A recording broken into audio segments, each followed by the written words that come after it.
All right. Well, I thought today we might actually kick off with everyone saying hello and welcome in the chat. So Yvette tells me that the chat is in the top section. Just click on the chat, and she has invited you all to say hello.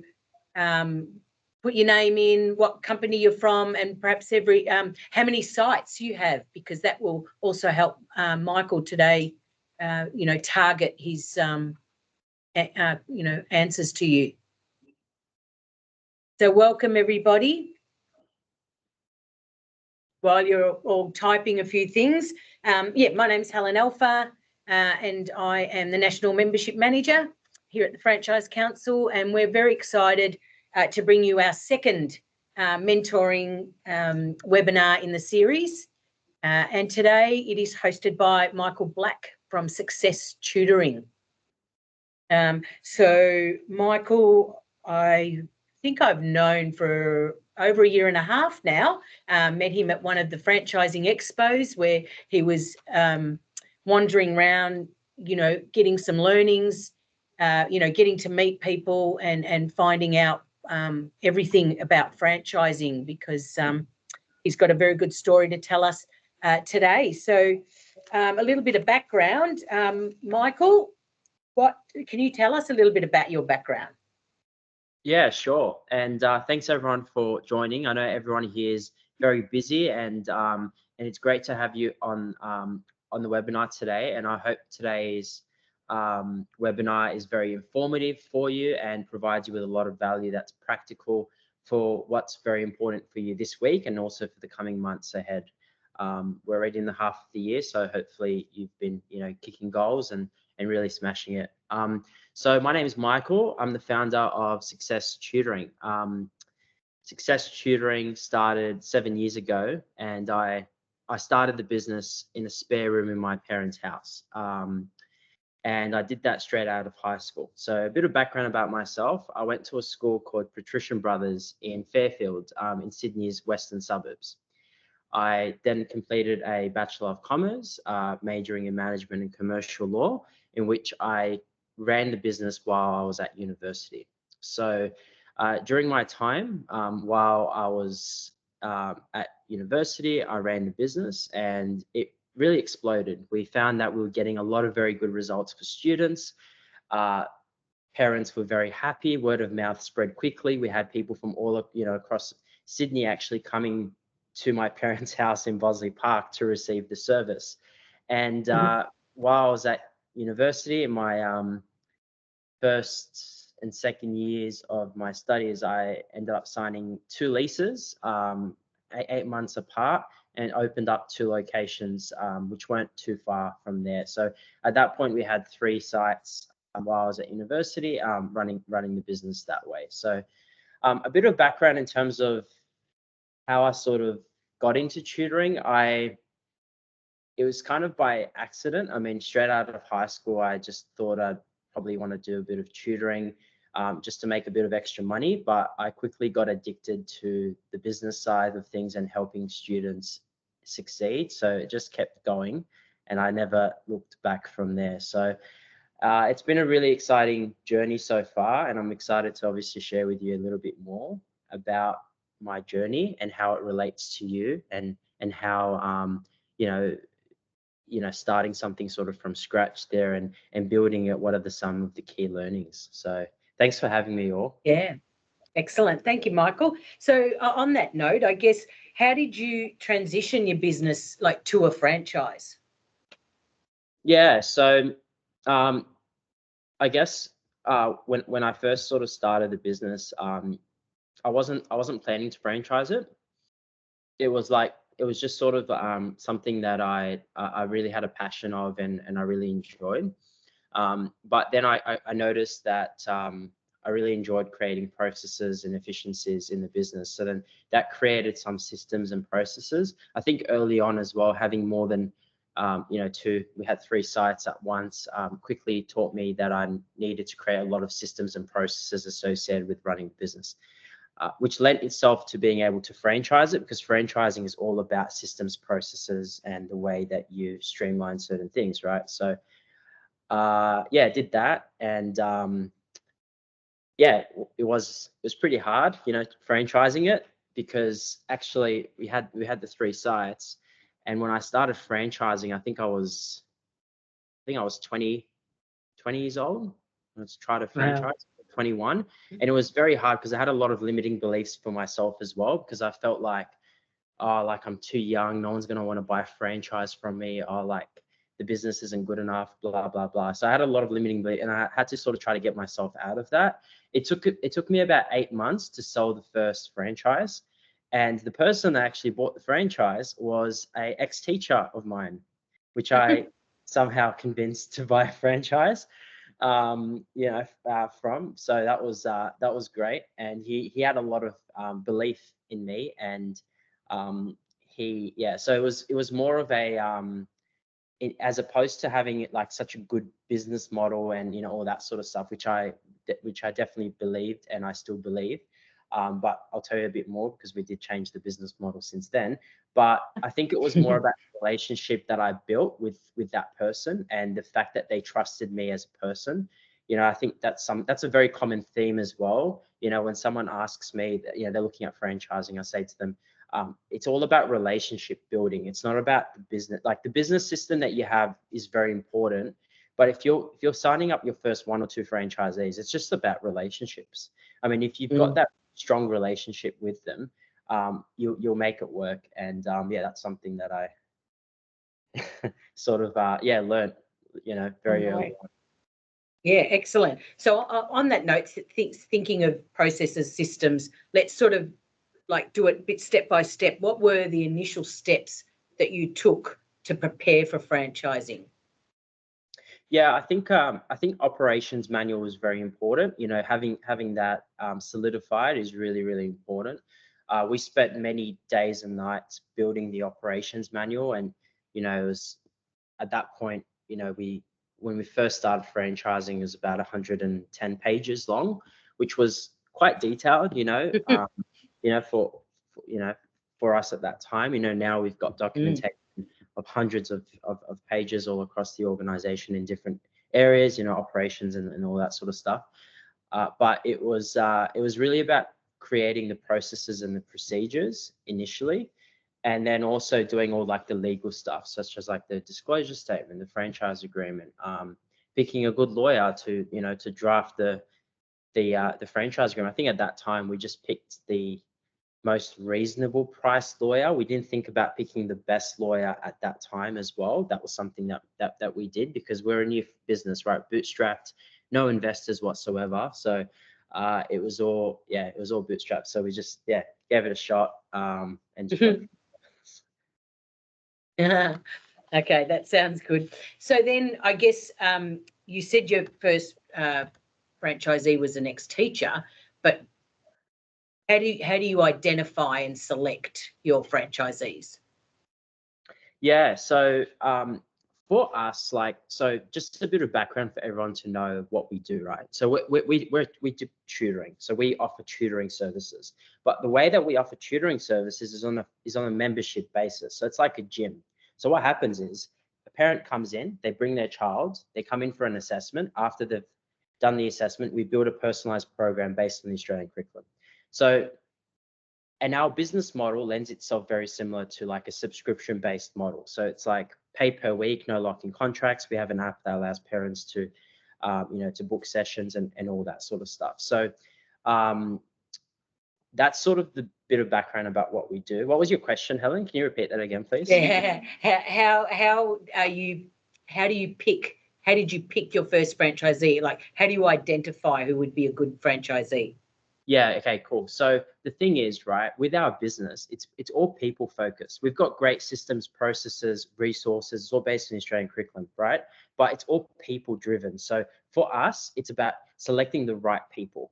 We aren't like, for example, another franchise, for example, could be like a McDonald's, where the franchisee is not customer facing, for example, just as an example. I'm not picking out McDonald's. I think McDonald's is amazing. It's one of the best franchise brands in the world. What I'm trying to say is, for us, the franchisee is the face of the business. So whoever we select is a reflection of us as a brand and our values as well. So who do we pick? Well, you would originally think we pick teachers, but actually we don't always just pick teachers.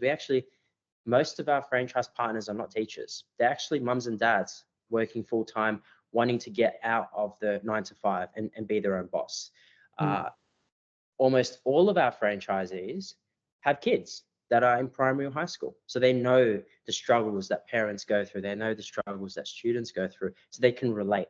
And so they're usually local parents that live, in the local area that they open in, and they know the community, they know the local churches, mosques, synagogues, whatever it is, and they build the relationships there. And then it's a very community-based sort of business, right? So, Michael, do they have to be good at maths or English? Well, we actually hire university students to offer the service. So that's right. So the franchise partners don't actually have to teach. Like, that's not their role. Their role is customer happiness, right? That's what it is. It's all about making sure that the parents are happy, the students are happy, the tutors are happy, pretty much all the holding the glue and holding the business together. That's pretty much what their role is. They don't necessarily need to tutor. If they want to, they can. We do have an assessment that they would go through to make sure that they're, capable to be able to teach, because, that's important.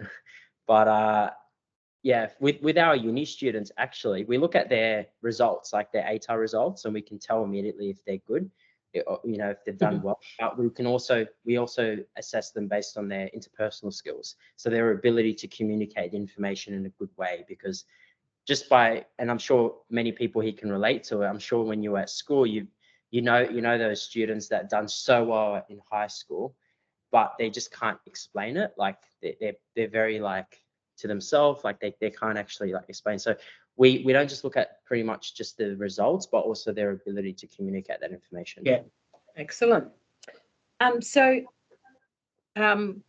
With my background in franchising as well, I guess it's important to create a strong foundation.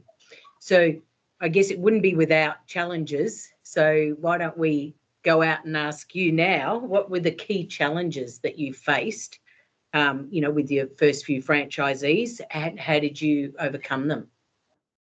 Yeah, so a few different challenges, I guess. I mean, COVID was definitely a key challenge that we faced, especially that we signed up the first 2 franchisees at the same time, and it was actually in the midst of COVID, so it was tough. It was really tough. First franchisees, imagine that, signing up your first franchisees, and then you've literally got COVID happen. That's just unreal, right? I mean, it was just unreal. So that was a big wake-up call for us, actually. So when we franchised, we followed our gut. We worked off what we had, initially with our business model, but we made some changes. The way that we were running our tutoring business was very similar to a traditional tutoring business, which is for example, for those that are not aware of how traditional tutoring businesses typically operate, is they charge on a termly basis, right? So 10-week blocks. Kind of like a package, or they charge per month, right? We quickly realized that that wasn't the future of the industry, and that we had to make some major changes. And after COVID, we made the change. We went back to the drawing board and make some really, really big changes to the business model, meaning, customers would pay per week, for example. They didn't have to pay in bulk, and there was no lock-in contracts. So that's something that's quite new to the industry. I know some education companies are doing it now because they're realizing sort of the importance of flexibility and no lock-in contracts for customers. But that was something that we immediately realized, okay, cool, we're going to make that change, and we did it. I mean, some minor tweaks, obviously, to the operations manual is always. So that's something that I'm sure everyone here would be going through. Every time you learn something new about the business, you're always making changes to the operations manual, because that's really important. That's how you improve.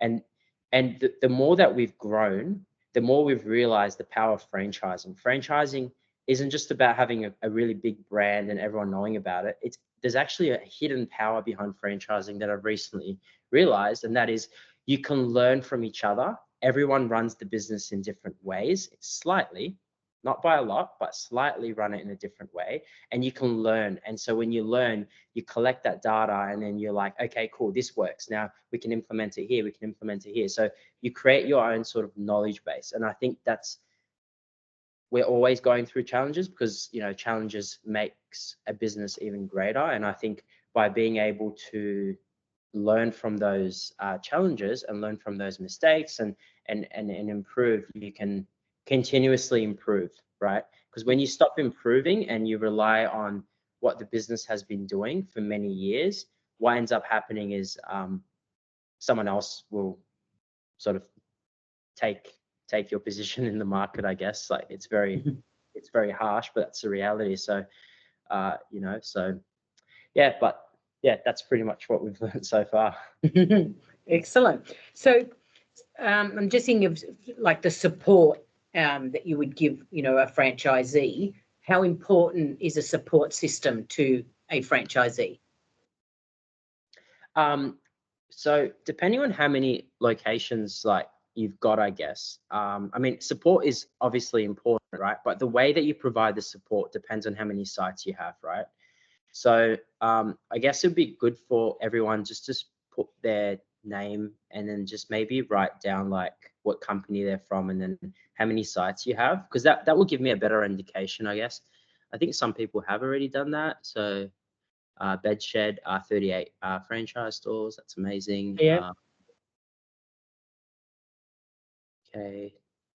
So yeah, I can't see any others. So if someone can just if you guys can put your name, the company, and then also like how many stores you've got, that would be great in the chat, because that would be able to give me a better indication. But I think initially, when we first started with about 10 sites, franchise, a lot of the support was definitely like verbal support and just like on demand. So anytime they had a question, they just call and we'll be able to support them. But then building documentation around that becomes more important. And then as you scale more and more and more, which we're currently at about 70 secured territories all across Australia. At the beginning of the year, we're at 10. So it's like a huge jump, right?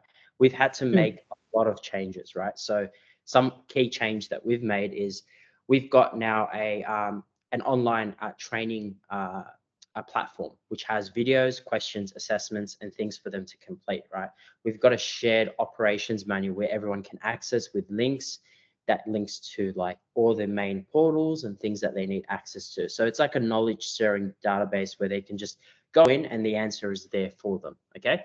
So that's pretty much what we've learned, and that's what we've always been, we've started to do as well, because as you grow more and more sites, you can't actually get on the phone or email. Email is like so inefficient, right? Everyone would know this, right? If you've got like 100, we haven't reached 100 yet, but I'm sure for anyone that's got like, for example, like Bedshed, 38 franchise stores, I'd imagine that you would have some sort of like documentation, because I think having 38 emails come to you, or 38 locations all sort of emailing you would be very stressful. So you would probably have like some sort of documentation there, and that's what we have. And we've moved away from, when someone asks a question or needs support, we've moved away from replying to them and just leaving it to replying to them, documenting, okay, they didn't have that information, let's create a video about it, or let's create a process around it. Let's share it with everyone. So now that question isn't going to be asked again because it's already there. Or if it does get asked, you can just refer back to them. So by that time, you've got like pretty much a Bible of running the business, right? You've got every little thing that you've got. So then by the time that you've, launched, 50 sites or whatever, it's just easy. Like, everything is sort of spoon fed to them. It's just there, right? So yeah, sounds good. So let's talk about lessons learned, because I think we all, want to know sort of looking back, what's the most important lessons that you've learned, from your first franchisee to now? Yeah, Helen, so many, right? you so many lessons, right? And sometimes you don't learn until it actually happens to you as well. Like, you hear, you know what to do, you know what the right thing to do is, but sometimes you kind of need to experience it to learn it as well. And there's nothing wrong with that, right? There's really nothing wrong with it, because the more, and this is something that I always follow, is the more times you fail, it's better, because then you have a higher chance that you're going to succeed later, right? Because there's only so many times you can fail, unless you're going to fail on purpose. It's a different story, right? On purpose, then, but if the more you fail, the more you learn. I mean, there's been so many key lessons. I think some key lessons is, and I think everyone sort of can relate to this, and is when you're running a business, you need to detach your emotion from logic. So you need to be very logical. I mean, everyone can sort of relate to that, but sometimes we don't always do it.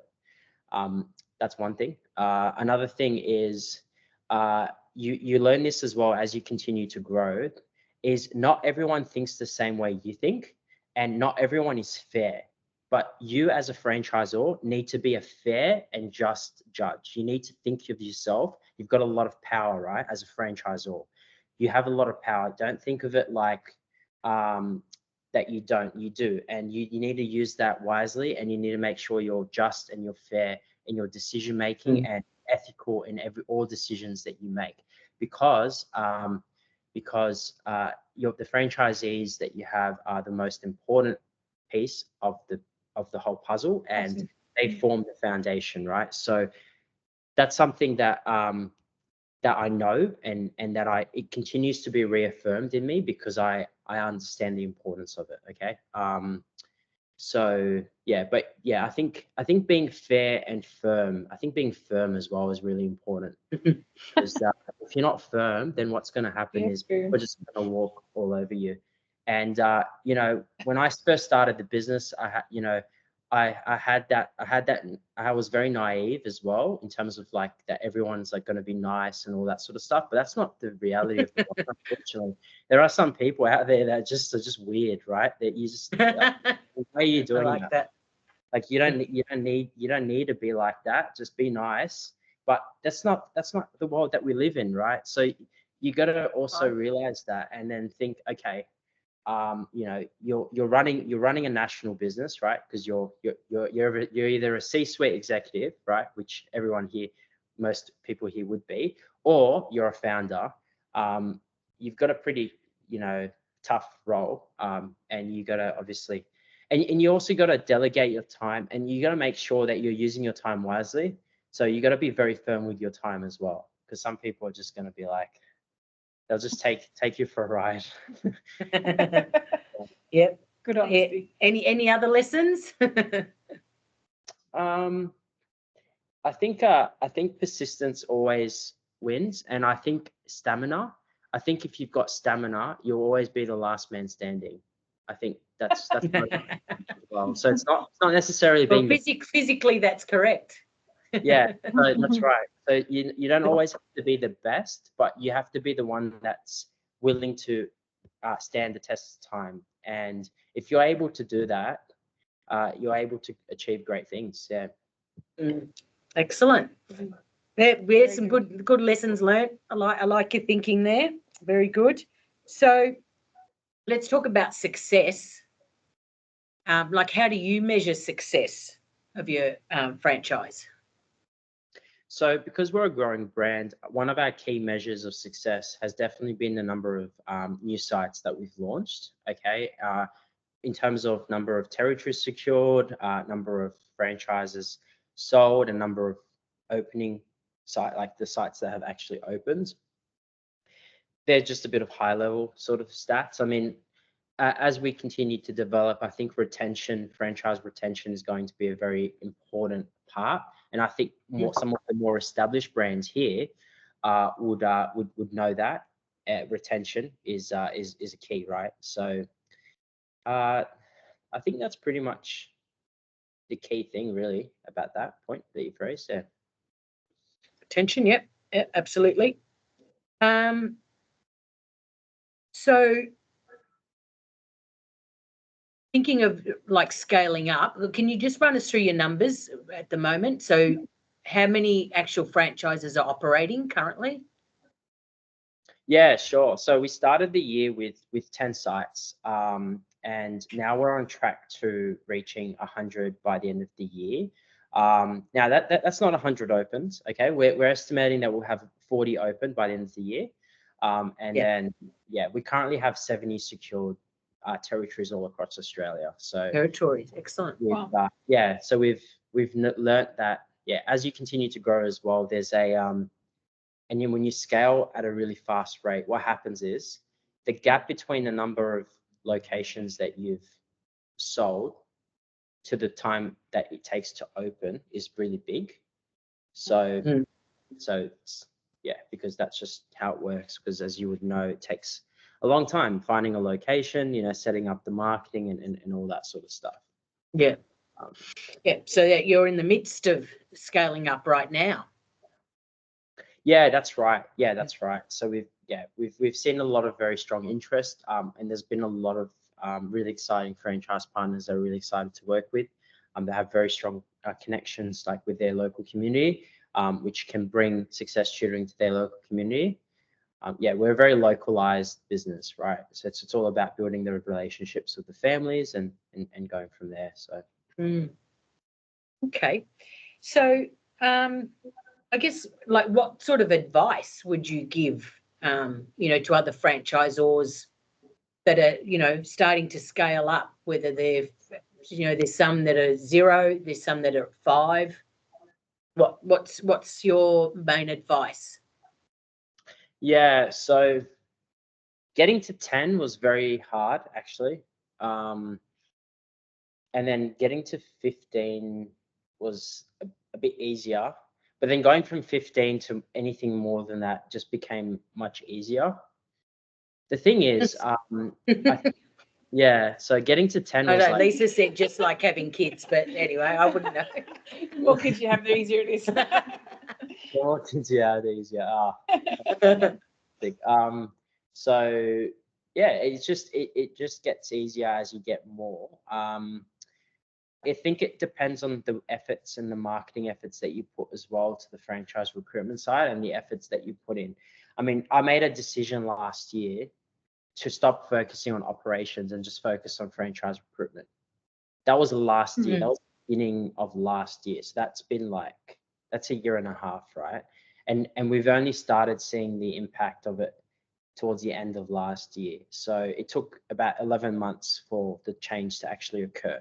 So if you make the decision now, you're going to have to wait another at least, in my mind, you have to wait at least another 6 months to actually see an impact. Because if you focus, if you decide, okay, you're the CEO of a brand and you're like, okay, I want to focus on getting more sites, you need to make a conscious effort just to focus on that and just give everyone anything that has nothing to do with franchise recruitment, you give to someone else.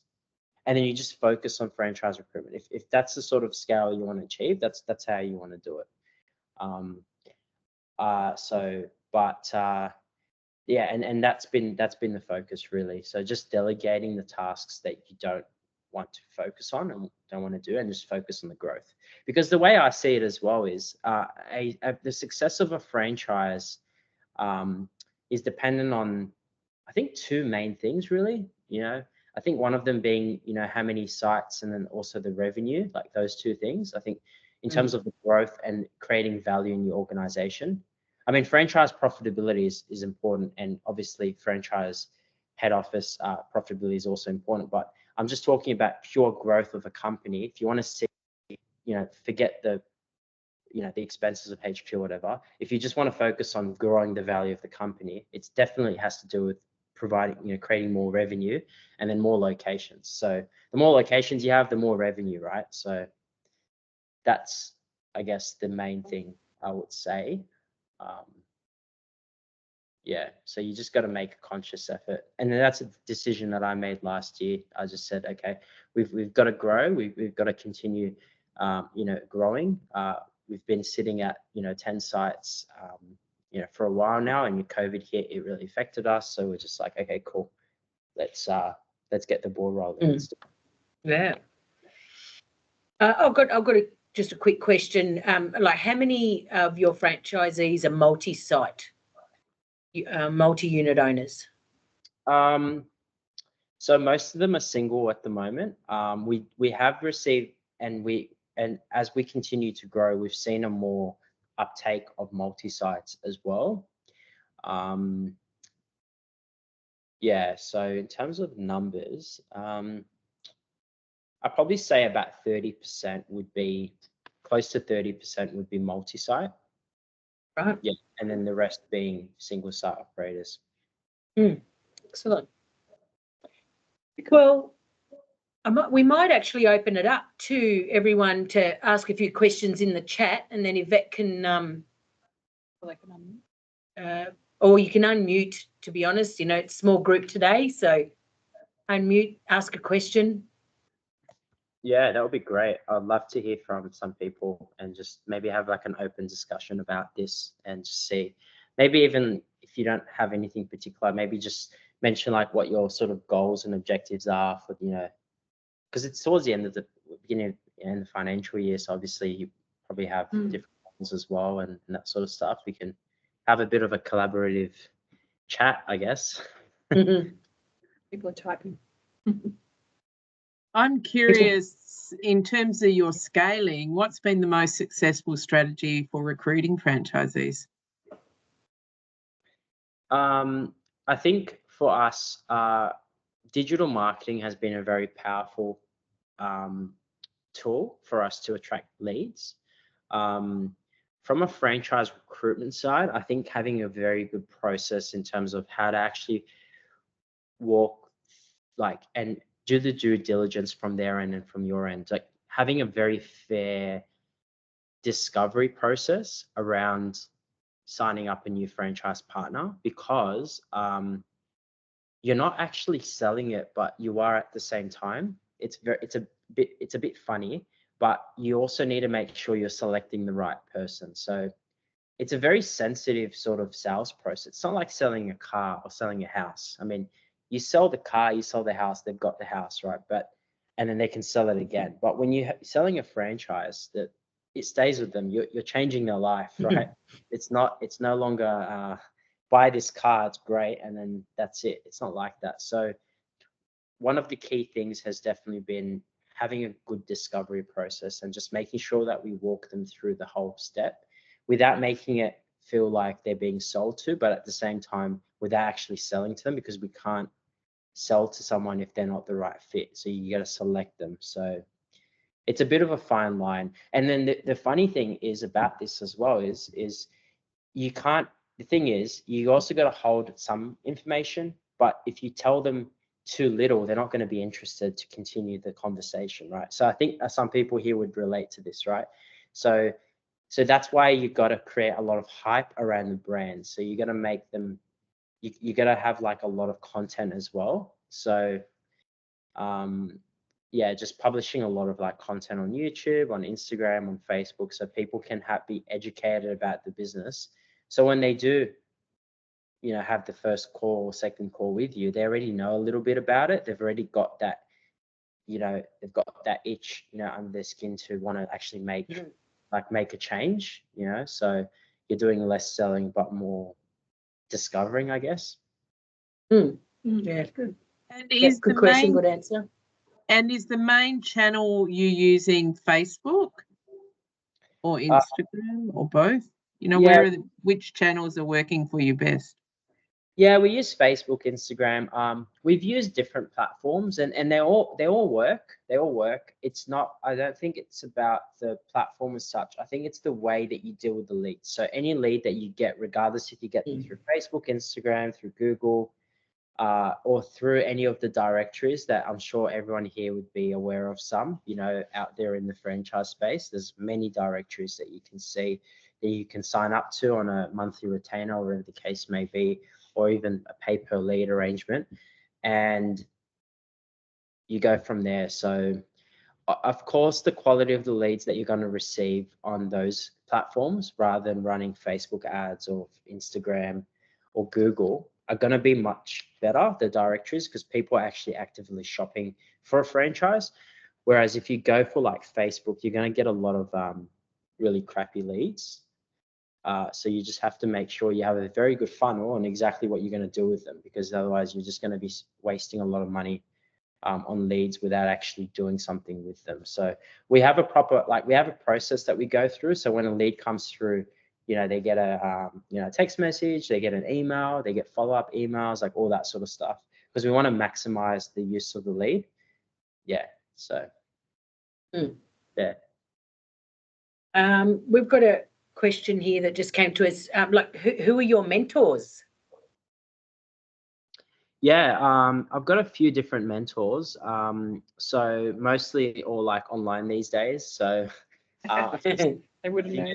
a few sales mentors, because I think selling is really important for any person that's either a C-suite or a founder or an executive in a business. Like, you need to know how to sell, and you need to know how to sell well. So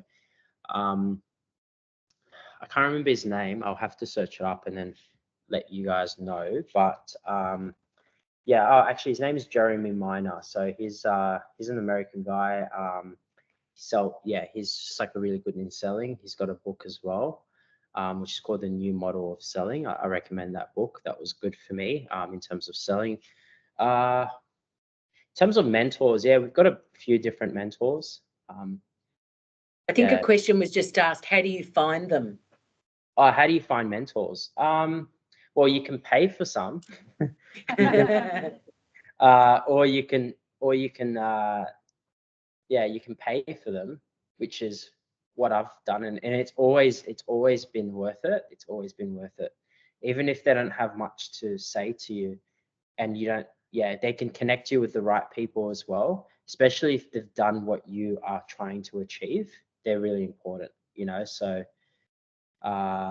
yeah, you can also find mentors by messaging on LinkedIn as well. But then you also got to think, like, mentors want to work with people that they see that they can provide value for as well, and that there is like obviously a benefit for them, right? Because no one's going to just mentor you for no reason. That's just not how it works. I thought that's how it works, but I thought it's not how it works. You got to pay them, or there has to be a benefit for them, right, to continue spending time. But however, I tell a lie. There are some people out there that have made it so big in life that they don't actually care. They want to actually give back to society, right? So they don't ask for money or anything like that, and they're happy to mentor you.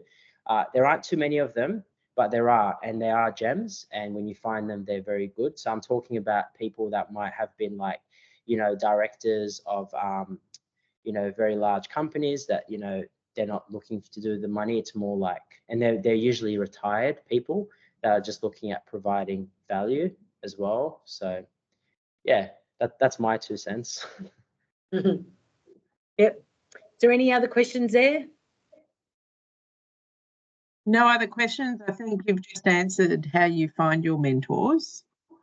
Yep. Michael, have you got a question of anybody? Yeah, I mean, I guess it'd be really like interesting to sort of know what everyone's like objectives are. So, I mean, today we've spoken a lot about franchise recruitment and growing, and then making sure like, the business has a lot of like systems and processes and all that sort of stuff.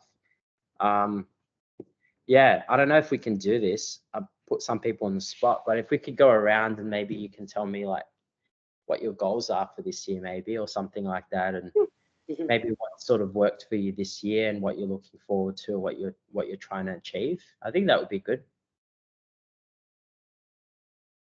Be brave. You can take yourself off mute. When shy. Or you can type.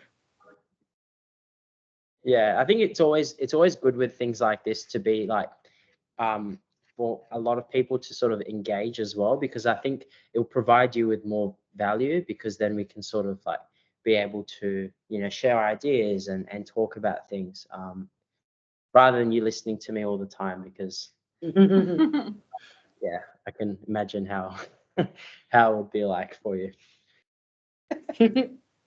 So That's quite funny. can I maybe put some people on the spot? Helen, is that all right? shout out a few people's names? But someone better be quick before Michael does that. I'll start with Mark, actually. Hey, go Mark. Thank you. I don't know why I thought I was going to be first, but anyway, Michael, great to hear your story. I'm with FCA as well. Okay. So for me, very new getting into franchising. I'm learning a lot of such a big world of franchising to actually learn. I did have a question, which, and just listening to your story and your plans for this year, head office staff, where are you at now, and where do you think you'll be when you get to the 70 or the 100 at the end of the year and early next year? And what does that look like for you in terms of systems and process?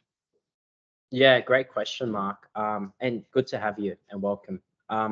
The process, like what we're trying to achieve right now in HQ is we're trying to minimize the number of staff, because I've spoken to so many people, right? And especially that are like at 80 locations plus, right? And when I met a lot of people at the FCA, and they've said like a common thing is you just got to try to have like a tight team. So that's what we've been doing really. And we've also been hiring like a lot of we've been doing more getting more contractors or people that have their own like business that specialize in certain things. For example, like a company that specializes in marketing, or a company that specializes in software, or whatever the case may be. We just try to outsource as much things as possible and try to keep our HQ as tight as possible, because that makes a big difference for us in the long term. I think there is also the challenge when you're signing up new sites. You're not actually making, you're making the initial franchise fee, but you're not actually making any recurring revenue until they actually launch, right? And it takes them months to launch. It takes like 3 or 4 months to launch. So you're actually bleeding in a way, right? So you just got to keep that very in mind. And the thing is, for us, we're still bootstrapped. Actually, we haven't like got any external investors. In the future, we are speaking to some people that we may be looking at doing this in the future, but we aren't in a position just to just keep on a hiring spree and then just wish sort of for the best. So we are a pretty tight operation at the moment still. And so we've got about 5 staff at the moment working full time for us. So yeah, quite a tight operation in that respect. Yeah. Right. Okay, one last question for Michael before we go. Come on, someone. Someone? I will pick someone then. If no one wants to hand up. How about Bedshed? Like the guys at Bedshed, like Greg and Christina. Do you guys Greg. Know? Yeah. Come on, Greg. He's still on. I think so. I think he's dropped off. Ah. The couple just dropped off. They were scared you're going to pick them. It's all right. I'll find them on LinkedIn. It is being recorded too, so people can follow this up. Who's here from the Perfect Buddy? That would be me, Jen. Oh, Jen. Hi, Jen. Hi, guys. Hi, everyone. Hey. Thanks for that. I'm not embarrassed at all. Look, we're in our very, very infancy. We had 2 franchisees. We have I should do a background, mobile pet grooming franchise. So we offer, mobile pet grooming services. We had 2 franchisees, but for different reasons, one dynamic didn't work out and the other franchisee was pregnant and no longer able to continue with the business. So we're back at the start now. So much of what you've said today, I don't necessarily have a question. It was my question around, where do you find your mentors, has just reiterated that I am on the right track, and it takes a bit for what you're doing to show up. So that was really, really helpful, and I really appreciate that. Yeah. Fantastic. That's so good, and thanks for sharing that as well. It's not easy to obviously share these things because you've I can only imagine how it would be, signing up those 2 first franchisees and, being really excited and then having them not continue is really breaking. And I know how it would feel because, But you know what? The great thing is, now you know how it feels, and now you sort of can stand back. Like you can push through it and become even stronger, and then you can learn as well. So, and just so it's not a bad thing. It's actually a good thing. It's Oh, no, absolutely. And as you were saying, you learn from each experience, and we've learned that we need to be a bit more selective, because so much of our brand and the success is based on how we do things. And I think we were so desperate to get franchisees on that we lost sight of that a little bit. So I'm willing to wait for the right candidates. So that's great. Yeah. Can I ask, how long did it take you to sign up the first 2 franchisees? So the first franchisee was proof of concept. So that was, through a referral. And she was with us for 2.5 years. So, which is a good duration. It's, we would like it longer, but she's now pregnant. The other one, we did a small Facebook campaign, and we had them over the line within 3 months. So we were happy with that, but it was the wrong fit. Yeah. Wow. Okay. Well, that's great. I mean, yeah, so that's really good. I mean, as I said, like it took us about 8 months to sign up the first 2. So you've obviously done something right, and I think that's really good. So if you focus on franchise recruitment for the next, you probably have to focus for the next 12 months. Yeah, that was probably does lead me into one other question. I'm a one-man band. It's just me. So when you were saying, delegate, I wear many hats. I've also got a young family and all of those sorts of things. So to solely focus on recruiting would be a dream, and, to have the funds to do that. But percentage-wise, it's probably a little bit tricky, because there's all the other bits and pieces that still need to get done in the background. And we've got our corporate office, so my husband's still grooming, so I do all the scheduling and things like that. What sort of percentage would you put on it? How much should I be focusing on that recruiting? Like, should it just be the only thing? So it should be at least 30%, I would say. When we first started, it was at least 30%. I mean, I couldn't focus 100% on it. It was only last year I started doing that, really. And to say I do 100% of it would be a lie, even, because I think there's still some things that are more ad hoc that need my attention on a maybe daily or weekly basis. So I would confidently say 4 days of my week is spent on franchise recruitment. So, but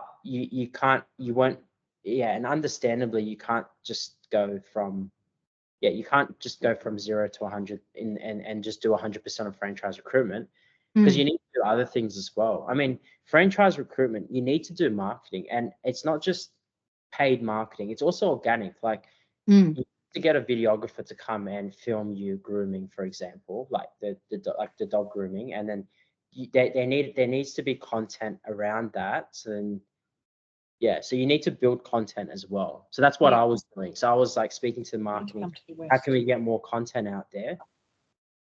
And then that helped me with my sales, because I couldn't sell unless I had the content, right? Correct. Yeah. Now that I've got most of the content, that's why I'm focusing 100%, because you need to build the content to sell, right? Because what are you selling? You're selling you're selling a dream, you're selling a vision for the future, so that they need to see tangible aspects of it, right? So that's why it's important to have it all like online and things. Yeah. No, thank you. That's really helpful. Thanks. That was great. Great conversation. I strongly suggest the 2 of you, Jen and Michael, connect on LinkedIn. Absolutely. Sounds great. Yep. I might have found my mentor. Happy to help. Brilliant. I was going to say you should come down to the west of Melbourne. Look there, because there's not enough dog groomers. I cannot get one. Well, this is the thing, and we're banging our head against the wall. There are so many dogs that need grooming. Every Facebook post is around, I need a groomer. We just need the right people to get in the trailers. Yeah, you'll get there. It's good. Brilliant. So good. All right. Well, I think we can finish ahead of time today. And I just want to thank Michael immensely for today. It's so informative. You're a great presenter too, very articulate. and you know, you can tell why you are so successful today, which is brilliant. Absolutely. As far as next month goes, I've actually got 2 companies that are vying for 2 dates, and they haven't actually decided which one. But one is McDonald's, Michael, and the other is Snitz. So it'll be one of those 2 next month in July. So really looking forward to their information as well. Please just keep coming along to these mentoring sessions. You know, I thank you all that have come on today. But, you know, they're only going to be as good as, the conversations that we have and the learnings that, you know, we get from each other. So on behalf of the FCA, thank you very much. And thank you, Michael. Great Thank job. you, everyone. Appreciate it. Thank you. And thanks, Yvette. Great job, everyone.